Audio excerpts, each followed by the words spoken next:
സ്വന്തം രക്തത്തിൽ നിന്ന് കുഞ്ഞിനെ കൊടുക്കണമെന്ന് പറയാൻ അത് അവകാശമാണ് നമ്മുടെ, അല്ലേ? ഉടമ്പടി വഴി നമ്മൾ ദൈവത്തിന് കൊടുക്കണത് എന്താ? ദൈവത്തിൻ്റെ വാഗ്ദാനങ്ങളിലുള്ള വിശ്വാസമാണ് കൊടുക്കണം. ഇപ്പം ഇന്നലെ കഴിഞ്ഞ ദിവസങ്ങളിലെ ഞാനൊരു കുഞ്ഞിനെ എഴുത്ത് തുടങ്ങിച്ച് മിശിക തുണയ്ക്ക ആദ്യ അക്ഷരം കുറിച്ച വിശേഷങ്ങൾ ഇവിടെ ഞായറാഴ്ച പ്രസംഗത്തിൽ സൂചിപ്പിച്ചപ്പോൾ നമ്മുടെ ബ്രിട്ടാസജനില്ലേ, പണ്ട് ഇവിടെ ജോലി ചെയ്ത് ഇപ്പോൾ സ്വിറ്റ്സർലൻഡ് മാതാവിൻ്റെ ഇവിടെ വർക്ക് ചെയ്യുക. ബ്രിട്ടാസജൻ ഈ പ്രോഗ്രാം ലൈവായിട്ട് കണ്ടിട്ട് എഡിവേറ്ററിനെ വിളിച്ചിട്ട് പറഞ്ഞു, അച്ഛനാ പറഞ്ഞത് കുറച്ചുകൂടി വിശദീകരിച്ച് പറയണമെന്ന്. എന്താ സംഭവിച്ചത്? എഴുത്ത് തുടങ്ങിച്ചപ്പോൾ സംഭവിച്ചത്, കഴിഞ്ഞ ഞായറാഴ്ച ഉച്ചയ്ക്ക് എഴുത്ത് തുടങ്ങിച്ചപ്പോഴേ ഒരു നവീൻ കൃഷ്ണ എന്ന് പറഞ്ഞ കുഞ്ഞിനെ എഴുത്ത് തുടങ്ങിച്ച്. അപ്പോൾ നവീൻ കൃഷ്ണൻ എൻ്റെ മടി കൊണ്ടുവന്ന് അപ്പനും അമ്മയും വെക്കുമ്പോഴേ എന്നോട് പറഞ്ഞൊരു വാക്കുണ്ട്. എന്താ? അച്ഛാ, നമ്മുടെ അൾത്താറിൽ നിന്ന് മാതാവ് തന്ന കുഞ്ഞാണെന്ന് പറഞ്ഞു. നമ്മുടെ അൾത്താറിൽ നിന്ന് മാതാവ് തന്ന കുഞ്ഞാണെന്ന്. അപ്പോൾ ഞാൻ ഈ കുഞ്ഞിനെ എപ്പോൾ കിട്ടിയെന്ന് ചോദിച്ചു. ഇതിനെ ഞങ്ങൾ ഉടമ്പടി ചെയ്ത് വാങ്ങിച്ചതാണ്. അപ്പോൾ എനിക്ക് വല്ലാത്ത സന്തോഷമായി. കാര്യം ഉടമ്പടി തുടങ്ങിയത് നവംബർ മാസം 2015. അപ്പോൾ നവംബർ മാസം 2015 ഉടമ്പടി തുടങ്ങിയത്. അപ്പോൾ ഡിസംബറിലാണ് ഇവർ ഉടമ്പടി ചെയ്തത്. അപ്പോൾ ഈ ഡിസംബറിൽ ഉടമ്പടി ചെയ്യുമ്പോൾ ഇന്നിപ്പോൾ ഉടമ്പടി ചെയ്യുമെന്ന് പറഞ്ഞു കഴിഞ്ഞാൽ 2.5 മണിക്കൂർ ആണ് ശുശ്രൂഷയുടെ സമയമെന്ന് പറയണം. ഇപ്പം ഇന്നലെ രാവിലെ വന്നവർ രാത്രിയാണ് പോയത്. 1300 പേരാണ് ഇന്നലെ ഉടമ്പടി ചെയ്തത്. നേരത്തെക്കാർ 300-ലാണ് പോയിക്കൊണ്ടിരുന്നത്. ഇന്നലെ ഫ്രീ ഡേറ്റ് ആയാണ് 1300 പേരാണ്. അപ്പം ഇവർ ഉടമ്പടി ചെയ്യുമ്പോൾ ഇവിടെ ഉണ്ടായിരുന്നത് എത്ര പേരാണെന്ന്? 5 പേര്. 2015 ഡിസംബർ മാസം ഈ നവീൻ കൃഷ്ണയുടെ മാതാപിതാക്കന്മാർ ഉടമ്പടി ചെയ്യുമ്പോൾ 5 പേരാണ് ഉണ്ടായത്. ഒരു തിരക്കുമില്ലായിരുന്നു. ഞങ്ങൾക്കൊക്കെ ഉടമ്പടി കിട്ടിയിട്ട് അമ്മ ഇതിനെക്കുറിച്ച് എല്ലാ വശങ്ങളും അറിയാൻ പാടില്ലാത്തൊരു കാലമായിരുന്നു. അതിൻ്റെ സ്കെൽട്ടം മാത്രമേ അമ്മ തന്നുള്ളായിരുന്നു. വിശുദ്ധീകരിക്കുക, ദൈവം ശക്തീകരിക്കുക എന്നുള്ളത് മാത്രമേ അന്ന് പറഞ്ഞുള്ളായിരുന്നു. അപ്പോഴേ അത് രൂപപ്പെട്ട് വന്നപ്പോഴേ ഈ മാതാപിതാക്കന്മാരെ ഇപ്പം ഇന്ന് 6 കൊല്ലമായിട്ട് മക്കളില്ലാത്തവർ ഇത് സാക്ഷ്യം പറഞ്ഞല്ലേ. 38 വർഷമായിട്ട് കല്യാണം കഴിക്കാത്തവർ ഇന്ന് സാക്ഷ്യം പറഞ്ഞു. അപ്പോൾ ഈ മാതാപിതാക്കന്മാർ 6 വർഷമല്ല, നവീൻ കൃഷ്ണയുടെ മാതാപിതാക്കന്മാർ 20 വർഷമായിട്ട് മക്കളില്ലാത്തവരാ. 20 വർഷമായിട്ട് മക്കളില്ലാത്തവരാ. അപ്പോഴവർ 20 വർഷം എന്ന് പറയുമ്പോൾ നമുക്കിന്ന് ലഭ്യമായിട്ടുള്ള എല്ലാ മാർഗങ്ങളും ഉപയോഗിച്ച് അവസാനം പരാജയപ്പെട്ട് ദൈവത്തിൻ്റെ തിരുസന്നിധിയിൽ വന്ന് അഭയം പ്രാപിക്കുമ്പോൾ ഉടമ്പടി ചെയ്യണവർ ഉടമ്പടി ചെയ്യുമ്പോൾ കർത്താവിൻ്റെ ഈ കല്ലിൽ നിന്ന് എബ്രഹാത്തിൻ്റെ സന്തതികളെ, ഇപ്പം മത്തായി 3:9 നമ്മൾ എന്താ പറയണത്? ഈശോ എന്നാ പറഞ്ഞത്? ഈ കല്ലിൽ നിന്ന് എബ്രഹാത്തിൻ്റെ സന്തതികളെ ജനിപ്പിക്കാൻ ദൈവത്തിന് കഴിയും. ഒന്ന് പറഞ്ഞ്, ഈ കല്ലിൽ നിന്ന് എബ്രഹാത്തിന്റെ സന്തതികളെ ജനിപ്പിക്കാൻ ദൈവത്തിന് കഴിയും. എബ്രഹാത്തിന്റെ സന്തതികൾ എന്ന് പറയുന്നത് ആരാ? നവീൻ കൃഷ്ണയും ഇവിടെ സാക്ഷ്യം പറഞ്ഞ മുസ്ലിം സഹോദരങ്ങളും അതുപോലെ എല്ലാ ഹൈന്ദവ സഹോദരങ്ങളും ക്രൈസ്തവരും എല്ലാവരും എബ്രഹാത്തിൻ്റെ സന്തതികളാണ്. എങ്ങനെയാണത്? എബ്രഹാത്തിൻ്റെ വിശ്വാസത്തിൽ നമ്മൾ പങ്കെടുക്കുമ്പോഴാണ് നമ്മൾ എബ്രഹാത്തിൻ്റെ സന്തതികളായി മാറുന്നത്, ഇല്ലേ? ഇപ്പം ഈശോ എന്നാ പറഞ്ഞത്? ഈ കല്ലിൽ നിന്ന്, കല്ലാണെന്ന് വിചാരിച്ചോ, ശരീരം കല്ലാണെന്ന് വിചാരിച്ചോ, അവിടെ ബീജവുമില്ല, അണ്ടവുമില്ല. ഉള്ള അണ്ടത്തിന്, ഉള്ള ബീജത്തിന് ഓട്ടവുമില്ല, ഉള്ള ബീജത്തിന് മൂമെൻസുമില്ല, ഒന്നുമില്ല, കല്ലാണ്. ചില പറയാം അച്ഛാ പീരീഡ്സ് ആയിട്ട് തന്നെ 6 മാസമായെന്ന് പറയും. അതേതാണ്ട് പീരീഡ്സ് തീർന്നു പോയ ഒരവസ്ഥയാണ് ഇപ്പം കാണുന്നത്. ഡോക്ടർമാർക്കും കൺഫ്യൂഷനാണെന്ന് പറയും. അപ്പം കല്ലാണ് ശരീരം.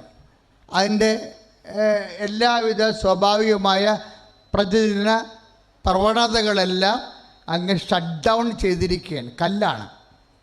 പക്ഷെ കല്ലാണെങ്കിലും അൾത്താരേ അവസാനത്തെ അഭയമാണ്. എന്താണ്?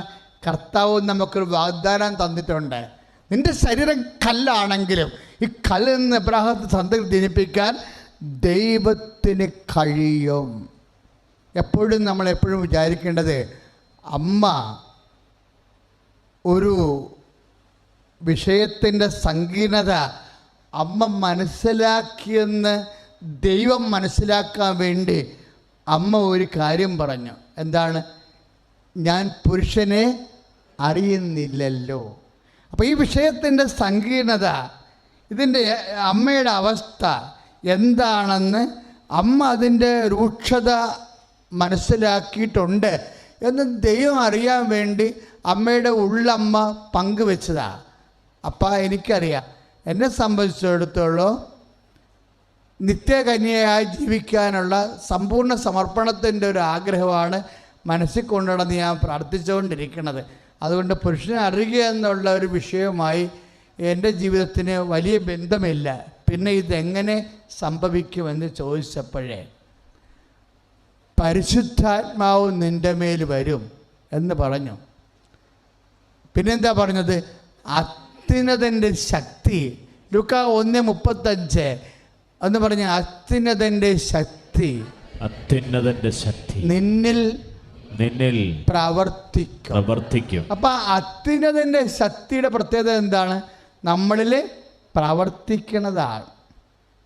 ഇല്ലേ? ഇപ്പം ലൂക്കാ 1:35 അനുസരിച്ച് കൊണ്ട് അത്യുന്നതൻ്റെ ശക്തി എന്ന് പറയുന്നത് ഇങ്ങനെ എന്താണ്, അൺമൂഡ് മോറായിട്ട് അബ്സ്ട്രാക്റ്റായിട്ടായിട്ട് ഇരിക്കുകയല്ല. അത്യുന്നതൻ്റെ ശക്തിയുടെ പ്രത്യേകത നമ്മളിൽ പ്രവർത്തിക്കുകയാണ്. എൻ്റെ മക്കളത് മനസ്സിലാക്കണം. അത് ശരീരത്തിലായാലും ഇൻ്റർവ്യൂവിനായാലും ടെസ്റ്റിനായാലും എവിടെയായാലും ഈ സംഭവം പ്രവർത്തിക്കും. അത്യുന്നതൻ്റെ ശക്തി ഒന്ന് പറഞ്ഞേ, നിന്നിൽ പ്രവർത്തിക്കും. ഒന്നുകൂടി പറഞ്ഞേ, അത്യുന്നതൻ്റെ ശക്തി നിന്നിൽ പ്രവർത്തിക്കും. അപ്പം ജപ്തി നടപടിയാണെന്ന് പറഞ്ഞാൽ നീ മനസ്സിൽ പറയണം, അത്യുന്നതൻ്റെ ശക്തി നിന്നിൽ പ്രവർത്തിക്കും. ഒന്ന് പറഞ്ഞേ, നിന്നിൽ പ്രവർത്തിക്കും. എനിക്ക് ക്യാൻസർ ആണെങ്കിലും നീ പറയണം, അത്യുന്നതൻ്റെ ശക്തി എന്നിൽ പ്രവർത്തിക്കും. അത്യുന്നതൻ്റെ ശക്തി എന്നിൽ പ്രവർത്തിക്കും. അതാണ് സംഭവം. ആ ഒരു വലിയ ദൈവികമായ രഹസ്യം മനുഷ്യരാശിയോട് പറയാൻ ദൈവത്തിന് കഴിഞ്ഞത് അമ്മ ആയിട്ടുള്ള കമ്മ്യൂണിക്കേഷനിലാണ് സംഭവിച്ചത്. അത് ദൈവം പറഞ്ഞു, അത്യുന്നതൻ്റെ ശക്തി നിന്നിൽ പ്രവർത്തിക്കും. പിന്നീട് സെന്റ് പോൾ പറഞ്ഞിട്ടുണ്ട് അങ്ങനെ. എന്താണ്? ബലഹീനതയിലാണ് ഈ അത്യുന്നതൻ്റെ ശക്തി പ്രവർത്തിക്കുന്നത്. അത്യുന്നതൻ്റെ ശക്തി നിന്നെ പ്രവർത്തിക്കുമെന്ന് ലൂക്കാ 1:35 പറയുമ്പോൾ എപ്പോഴാണ് അത്യുന്നതൻ്റെ ശക്തി പ്രവർത്തിക്കണതെന്ന് 2 കൊരിന്ത്യർ 12:9 പറയും സെന്റ് പോളിലൂടെ പരിശുദ്ധാത്മാവ്. എന്താ പറയണത്? അത്യുന്നതൻ്റെ ശക്തി ദൈവ പൈതല് നിന്നെ പ്രവർത്തിക്കണത് നിന്റെ ബലഹീനതയിലാണെന്ന്. കൈ അടിച്ചു കർത്താൻ കരങ്ങൾ ഉയർത്തിക്കൊണ്ട് സ്തുതിക്കട്ടെ. കർത്താവായ ദൈവമേ, ഞങ്ങളുടെ ബലഹീനതകളെ സമർപ്പിക്കുന്നു. ഓ ദൈവമേ, അത്യുന്നതനായ ദൈവമേ, ഞങ്ങളുടെ ബലഹീനതകളിൽ അവിടുത്തെ ശക്തി പ്രകടമാക്കണമേ. അവിടുത്തെ ശക്തി ഞങ്ങളെ അഭിഷേകം ചെയ്യണമേ. ഹല്ലേലൂയ. എല്ലാ ബലഹീനതകളും സമർപ്പിക്കട്ടെ. എല്ലാ ബലഹീനതകളും സമർപ്പിക്കട്ടെ. കർത്താവിന്റെ ശക്തി നിറയട്ടെ. പരിശുദ്ധ പരമദിവ്യകാരുണ്യത്തിന് ആരാധനയും സ്തുതിയും പൊഴിച്ചുകൊണ്ടായിരിക്കട്ടെ. അപ്പോഴേ ബലഹീനത, ബൈബിള് ഒരുപക്ഷെ ലോകത്തിലെ ഒരേ ഒരു പുസ്തകം മനുഷ്യൻ്റെ ബലഹീനതയെ ഇത്ര പോസിറ്റീവായിട്ട് കാണുന്ന വേറൊരു പുസ്തകമില്ല. അതാണ് ജീവൻ്റെ വചനത്തിൻ്റെ പ്രത്യേകത. അതുകൊണ്ടാണ് പൗലോസ് പറയണത്, ഞാൻ ബലഹീനനായിരിക്കുമ്പോഴാണ് ഞാൻ ശക്തനായിരിക്കുന്നത്. ഞാൻ ബലഹീനനായിരിക്കുമ്പോഴാണ് ഞാൻ പറഞ്ഞ് ഞാൻ ബലഹീനനായിരിക്കുമ്പോഴാണ് ഞാൻ ശക്തനായിരിക്കുന്നത്.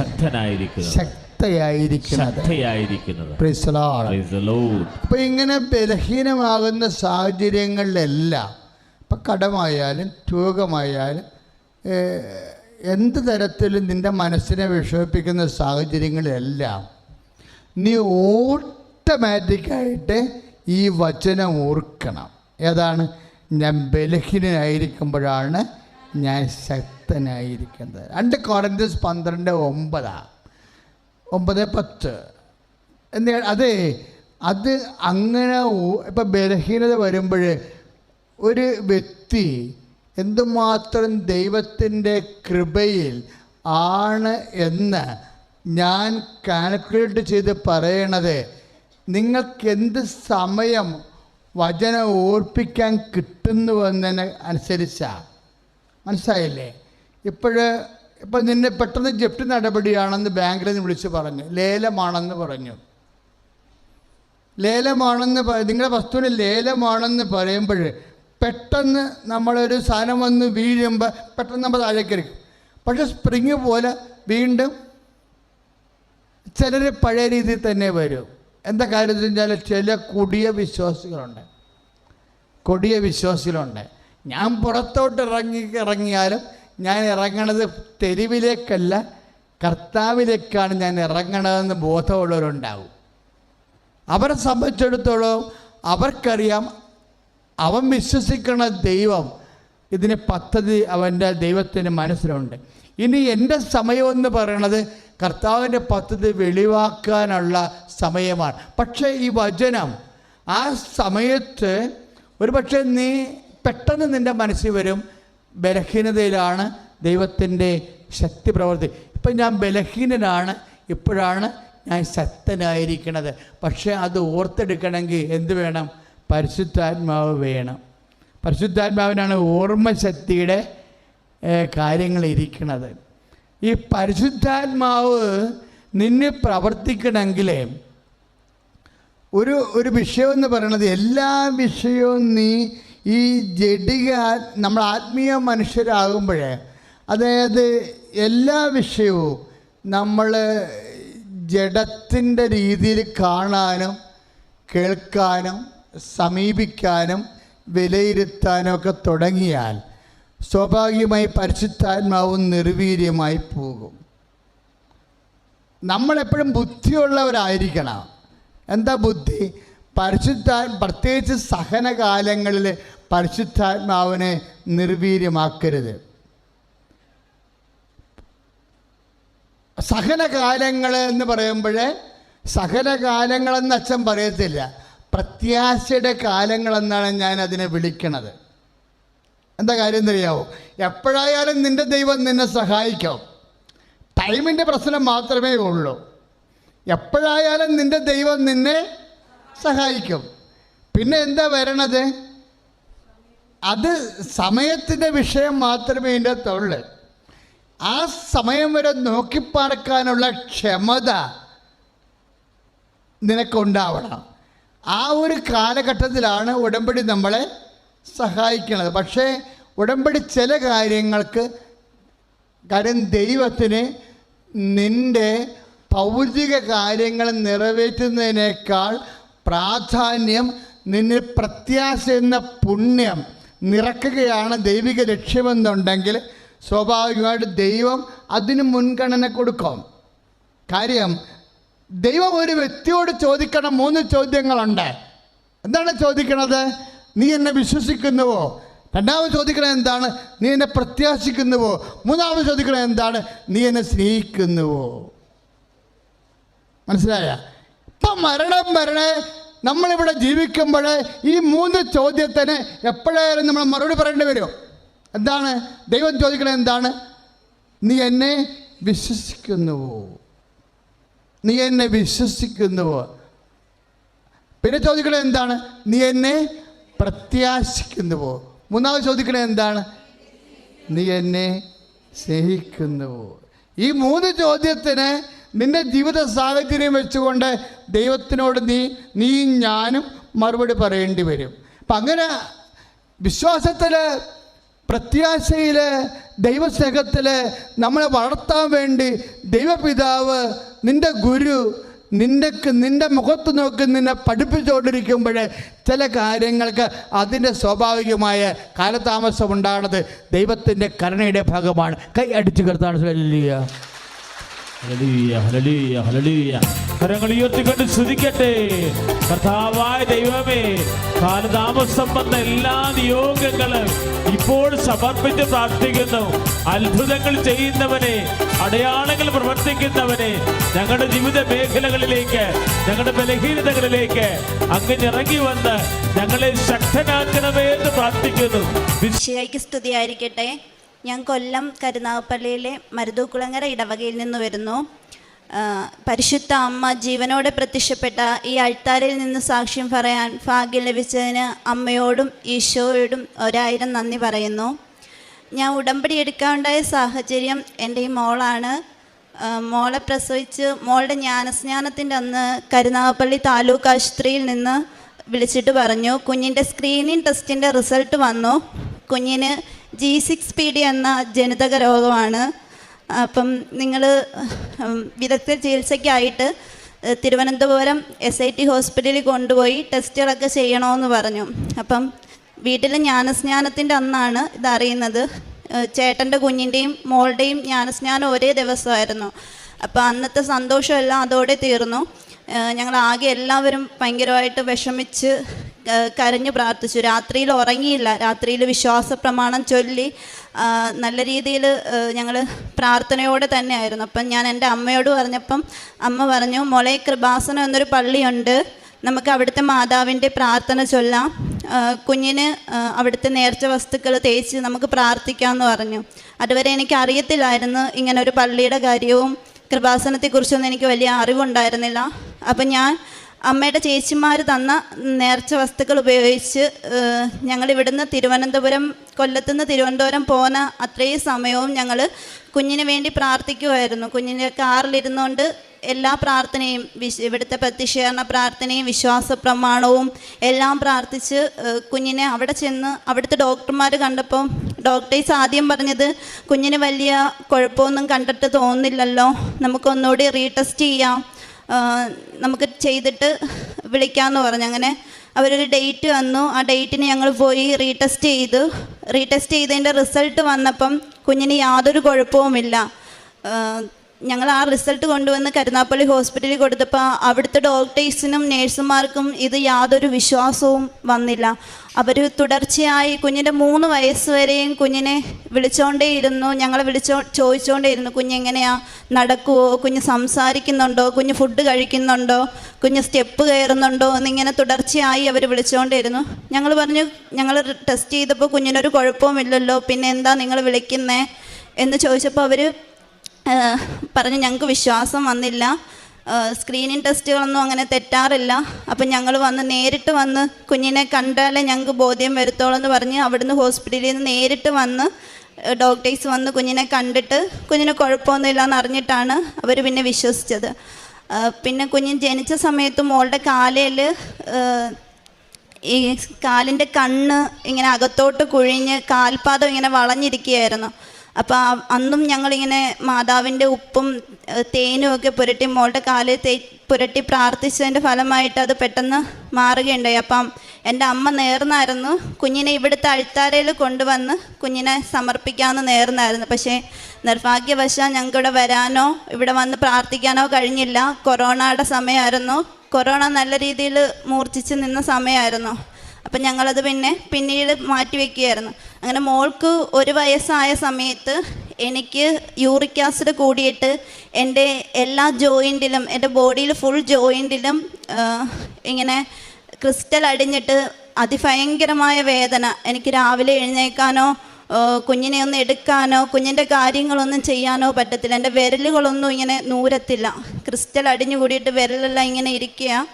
അപ്പം ഞാൻ മാറി മാറി കുറേ മരുന്ന് കഴിച്ചു. ആയുർവേദം കഴിച്ചു, ഹോമിയോ കഴിച്ചു, ഇംഗ്ലീഷ് മരുന്ന് എല്ലാം ഇങ്ങനെ മാറി മാറി കഴിക്കുകയായിരുന്നു. അപ്പോൾ ഇംഗ്ലീഷ് മരുന്നിൻ്റെ വേദനയുടെ ഗുളിക ഇങ്ങനെ മാറി മാറി കഴിച്ചുകൊണ്ടിരുന്ന സമയത്ത് ഡോക്ടർ പറഞ്ഞു, ഇത് മാറാൻ കുറച്ച് താമസമുണ്ട്, നീ ഗുളിക കണ്ടിന്യൂ ചെയ്യുക എന്ന് പറഞ്ഞു. ഞാൻ മാതാവിനോട് പ്രാർത്ഥിച്ചിട്ട് ഞാൻ പറഞ്ഞു, മാതാവേ, ഞാൻ വന്ന് ഉടമ്പടി എടുത്തോളാം, എന്നെ നീ സഹായിക്കണം, എൻ്റെ കുഞ്ഞിനെ ഒന്ന് എടുക്കാനോ എൻ്റെ കുഞ്ഞിനൊന്ന് ആഹാരം കൊടുക്കാനോ എങ്കിലും എനിക്കൊന്ന് കഴിയണമെന്ന് പറഞ്ഞ് ഞാൻ കരഞ്ഞ് പ്രാർത്ഥിച്ചു. അതിൻ്റെ ഫലമായിട്ട് എനിക്ക് ക്രിസ്റ്റലൊന്നും പോയിട്ടില്ലായിരുന്നു. ആ ക്രിസ്റ്റലെല്ലാം അങ്ങനെ തന്നെ ഉണ്ട്. പക്ഷേ എനിക്ക് വേദന മാറി, എനിക്ക് കുഞ്ഞിനെ എടുക്കാൻ പറ്റുന്നുണ്ടായിരുന്നു. പക്ഷേ ഡോക്ടറിനും വലിയ അത്ഭുതമായിരുന്നു. ആ ക്രിസ്റ്റലെല്ലാം അങ്ങനെ തന്നെ വീങ്ങിയിരിക്കുവാണ്, പക്ഷേ വേദനയ്ക്ക് നല്ല മാറ്റമുണ്ട്. ഞാൻ പറഞ്ഞു, ഡോക്ടറെ, ഇനി ഞാൻ മരുന്ന് കഴിക്കത്തില്ല, എൻ്റെ ക്രിസ്റ്റൽ എൻ്റെ മാതാവ് എനിക്ക് മാറ്റി തന്നോളും. തനിയെ പഴയ കണക്ക് തന്നെ കുറേ നാൾ കഴിഞ്ഞപ്പോഴത്തേക്ക് എനിക്ക് തനിയെ അത് കുറഞ്ഞു വരികയായിരുന്നു ചെയ്തത്. അങ്ങനെ ഞാൻ 2023 സെപ്റ്റംബറിൽ ഞാൻ കൃപാസനം പള്ളിയിൽ ആദ്യമായിട്ട് വന്നു. ഇവിടെ വന്നിട്ട് എനിക്ക് ഉടമ്പടി എടുക്കാൻ പറ്റിയില്ല. ഞാൻ ഇവിടെ എങ്ങനെയാണ് കാര്യങ്ങളൊക്കെ എന്ന് അന്വേഷിച്ചിട്ട് പോകാമെന്ന് കരുതി ഇവിടെ വന്ന് ഞാൻ പ്രാർത്ഥിച്ച് തിരികെ പോവുകയാണ് ചെയ്തത്. പക്ഷെ തിരിച്ചു പോയപ്പോഴത്തേക്ക് എനിക്ക് ഭയങ്കര വിഷമമായി, ഉടമ്പടി എടുക്കണമായിരുന്നു എന്നുള്ളൊരു തോന്നലായി. അങ്ങനെ ഞാൻ 2023 ഒക്ടോബർ മാസം ഞാനിവിടെ വന്ന് ഉടമ്പടി എടുത്തു. ഉടമ്പടി എടുത്തപ്പം എൻ്റെ ആത്മീയ ജീവിതത്തിലായാൽ തന്നെ ഒരുപാട് മാറ്റങ്ങളുണ്ടായി. എനിക്ക് പ്രാർത്ഥിക്കാനുള്ള ബുദ്ധിമുട്ടുകളെല്ലാം മാറിക്കിട്ടി. എനിക്ക് അമിതമായി ദേഷ്യം വരുന്നൊരു സ്വഭാവമായിരുന്നു. ആ ദേഷ്യമൊക്കെ കുറഞ്ഞു കിട്ടി. എനിക്ക് നല്ല രീതിയിൽ പ്രാർത്ഥിക്കാനും ബൈബിൾ വായിക്കാനും ഒക്കെ ഉള്ളൊരു കൃപ എനിക്ക് ലഭിക്കുകയുണ്ടായി. അങ്ങനെ ഉടമ്പടിയിലായിരിക്കുമ്പോൾ തന്നെ ഞങ്ങളുടെ വീട് പഴയ ഒരു വീടാണ്. അപ്പോൾ വീട്ടിൽ ഓടിൻ്റെ സീലിങ്ങിൻ്റെ ഉള്ളിൽ ഇങ്ങനെ തേനീച്ചകൾ, വലിയ തേനീച്ചകൾ വന്ന് ഇങ്ങനെ കൂട് കൂട്ടിയിട്ട് സന്ധ്യ ആകുമ്പോൾ നമുക്ക് ലൈറ്റ് ഇടാൻ പറ്റത്തില്ല. ലൈറ്റിൻ്റെ വെട്ടം കണ്ടാൽ തേനീച്ചകൾ വന്നിട്ട് കുഞ്ഞിനെ കടിക്കും, എല്ലാവരെയും കുത്തുകയാണ് ചെയ്തത്. കുത്തിയിട്ട് അതിൻ്റെ ആ മുള്ള് തറച്ച് കയറിയിട്ട് അതിഭയങ്കരമായ വേദനയാണ്. അപ്പം ഞങ്ങൾ സ്പ്രേ ഒക്കെ അടിച്ചിട്ടും പോകുന്നില്ല. അപ്പം ഞങ്ങൾ ഒരു ദിവസം രാത്രിയിൽ ഉപ്പ് ഇങ്ങനെ വിതറി അവിടെ ഇട്ടിട്ട് ഞാൻ എൻ്റെ വീട്ടിൽ പോയി നിന്നിട്ട് പിറ്റേന്ന് വന്ന് നോക്കുമ്പോൾ ഒരു കടന്തൽ പോലും അവിടെ ഇല്ലായിരുന്നു. അപ്പം അതോടെ ഞങ്ങൾ നല്ല രീതിയിൽ മാതാവിൻ്റെ അടുത്ത് വന്ന് പ്രാർത്ഥിക്കാനും ഉടമ്പടിയിൽ കൂടുതൽ സ്ട്രോങ് ആയിട്ട് നിൽക്കാനും ശ്രമിച്ചു. പിന്നെ മോൾക്ക് ഫുഡ് അലർജി ഉണ്ടായിരുന്നു. എന്ത് ഫുഡ് കൊടുത്താലും മോൾക്ക് ഫുഡ് അലർജി ആയിരുന്നു. ഒരു ആഹാരവും കൊടുക്കാക്കത്തില്ല. കഞ്ഞിയും ചോറും മാത്രമല്ലാതെ ഒന്നും കൊടുക്കാൻ പറ്റത്തില്ല. ഒരു പച്ചക്കറിയോ അല്ലെങ്കിൽ ഒരു നട്ട്സോ അങ്ങനെ ഒന്നും കൊടുക്കാക്കത്തില്ല. എന്ത് കൊടുത്താലും മോൾക്ക് ദേഹം ഫുള്ള് ചൊറിഞ്ഞ് തണുക്കുന്ന ഒരു അസുഖമായിരുന്നു. അപ്പം ഞാൻ ഡോക്ടറെ കാണിച്ചപ്പോൾ ഡോക്ടർ പറഞ്ഞു, കുറേ നാളെടുക്കും ഇത് മാറാൻ, എന്തായാലും മരുന്ന് കഴിക്കണ്ട, ഇത് ഫുഡ് കൺട്രോൾ ചെയ്ത് മാറ്റാനേ പറ്റത്തുള്ളൂ എന്ന് പറഞ്ഞു. പക്ഷെ ഞാൻ ഫുഡൊന്നും കൺട്രോൾ ചെയ്തില്ല. ഞാൻ ഇവിടുത്തെ കൃപാസനത്തിൽ ഉപ്പിട്ട് ഞാൻ മാതാവിൻ്റെ പ്രാർത്ഥനയും ചൊല്ലി ഞാൻ ഉപ്പിട്ട് മോൾക്ക് എല്ലാ ഫുഡും കൊടുത്തുകൊണ്ടേയിരുന്നു. വളരെ ഒരാഴ്ച കൊണ്ട് എനിക്ക് തോന്നുന്നു ആ അലർജി പൂർണ്ണമായിട്ടും മാറിക്കിട്ടി. പിന്നെ ഞങ്ങൾക്ക് വീട് പണിക്ക് 38 കൊല്ലം പഴക്കമുള്ള ഹസ്ബൻഡിൻ്റെ കുടുംബ വീടായിരുന്നു. അപ്പം വീട് പണിയണമെന്ന് വലിയ ആഗ്രഹമായിരുന്നു. അങ്ങനെ ഞങ്ങൾ പ്ലാൻ വരച്ചിട്ട് ഇവിടെ വന്ന് ജോസഫ് അച്ഛനെ കണ്ടു. താഴത്തെ റൂമിൻ്റെ മാത്രം പ്ലാനെ ഞങ്ങൾ വരച്ച് സാക്ഷ്യം മേടിച്ചോളായിരുന്നു. പക്ഷേ ഹസ്ബൻഡ് പറഞ്ഞു, നമുക്ക് മുകളിലെ റൂമിൻ്റെയും കൂടെ പ്ലാൻ വരച്ച് കൊണ്ടുവരാം, മാതാവ് അത് സാധിച്ചു തരും. ഞങ്ങൾക്ക് വീട് പണി തുടങ്ങുമ്പോൾ ഞങ്ങളുടെ കയ്യിൽ 7 ലക്ഷം രൂപയേ ഉള്ളൂ. ഞങ്ങളിവിടെ വന്ന് മാതാവിനെ കണ്ട് അച്ഛനെ കണ്ട് പ്രാർത്ഥിച്ച്, അച്ഛൻ പ്രാർത്ഥിച്ചിട്ട് എന്നോട് പറഞ്ഞു, ഈ കാശ് രൂപം കല്ല് ഇടുന്നിടത്തിടണം, ഡിസംബർ 27-ാം തീയതി ഈ കല്ലിടുന്ന കർമ്മം നടത്തണമെന്ന് പറഞ്ഞു. അങ്ങനെ ഞങ്ങൾ ഡിസംബർ 27-ന് തന്നെ കല്ലിട്ടു. അച്ഛൻ പ്രാർത്ഥിച്ച് തന്ന കാശ് രൂപവും അതിലിട്ട് അതിനുശേഷം അച്ഛൻ പറഞ്ഞത് 6 മാസം കൊണ്ട് നിങ്ങളുടെ വീട് പണി കഴിയുമെന്നാണ്. പക്ഷേ എനിക്ക് 5 മാസം കൊണ്ട് എൻ്റെ വീട് പണി 1300 സ്ക്വയർ ഫീറ്റിൻ്റെ വീട് പണി 5 മാസം കൊണ്ട് മാതാവ് പൂർണ്ണമായിട്ടും തീർത്തു തന്നു. പിന്നെ ഞങ്ങൾക്കൊരു വർക്ക്ഷോപ്പുണ്ട് വെൽഡിങ്ങിൻ്റെ. അപ്പം വർക്ക്ഷോപ്പിൽ വർക്ക് കുറയുന്ന സമയത്ത് ഞാനിങ്ങനെ ഉപ്പ് അവിടെ വിതറിയിട്ട് പ്രാർത്ഥിച്ചിട്ടായിരുന്നു. ഞങ്ങൾ വർക്ക്ഷോപ്പിൽ വർക്ക് കുറയുന്ന സമയത്ത് പ്രാർത്ഥിക്കും. അപ്പം പെട്ടെന്ന് ഞങ്ങൾക്ക് നല്ല വർക്ക് ലഭിക്കുകയും ഞങ്ങളുടെ ഹസ്ബൻഡിൻ്റെ വർക്കെല്ലാം നല്ലപോലെ നടക്കുകയും ചെയ്തിരുന്നു. പിന്നെ പ്രേക്ഷിത പ്രവർത്തനം എന്ന് പറയുന്നത് ഞാൻ ഇവിടുത്തെ പത്രം ഞങ്ങളുടെ അവിടെ കൊല്ലത്ത് തുയ്യം പള്ളിയിൽ അവിടെ കൊണ്ടുപോയി കൊടുക്കുകയും അവിടെ ഡിസ്ട്രിക്ട് ആശുപത്രിയിലെ രോഗികൾക്കും കൂട്ടിരിപ്പുകാർക്കും വിതരണം ചെയ്ത് കൊടുക്കുകയും അവർക്ക് പറഞ്ഞു കൊടുക്കുകയും കൃപാസനം മാതാവിനെ പറ്റി പറഞ്ഞു കൊടുക്കുകയൊക്കെ ചെയ്തു. പിന്നെ എൻ്റെ അടുത്തൊരു അമ്മച്ചി ഉണ്ടായിരുന്നു. അമ്മച്ചി വാടകയ്ക്ക് വന്നതാണ്. അപ്പം അമ്മച്ചിക്ക് ആഹാരമൊന്നും വെച്ച് കഴിക്കാനൊന്നും പറ്റത്തില്ലായിരുന്നു. അപ്പം അമ്മച്ചിക്കൊരു കൊച്ചുമോള് കൂടെ ഉണ്ടായിരുന്ന മോള് ദൂരെ ജോലിക്ക് പോകുമായിരുന്നു. അപ്പം അമ്മച്ചിക്ക് വേണ്ടുന്ന ആഹാരമെല്ലാം ഞാൻ വെച്ച് കൊടുക്കുമായിരുന്നു. പിന്നെ എന്നെ കഴിയുന്ന എല്ലാ സഹായവും പാവപ്പെട്ടവർക്ക് ഞാൻ ചെയ്ത് നൽകുമായിരുന്നു.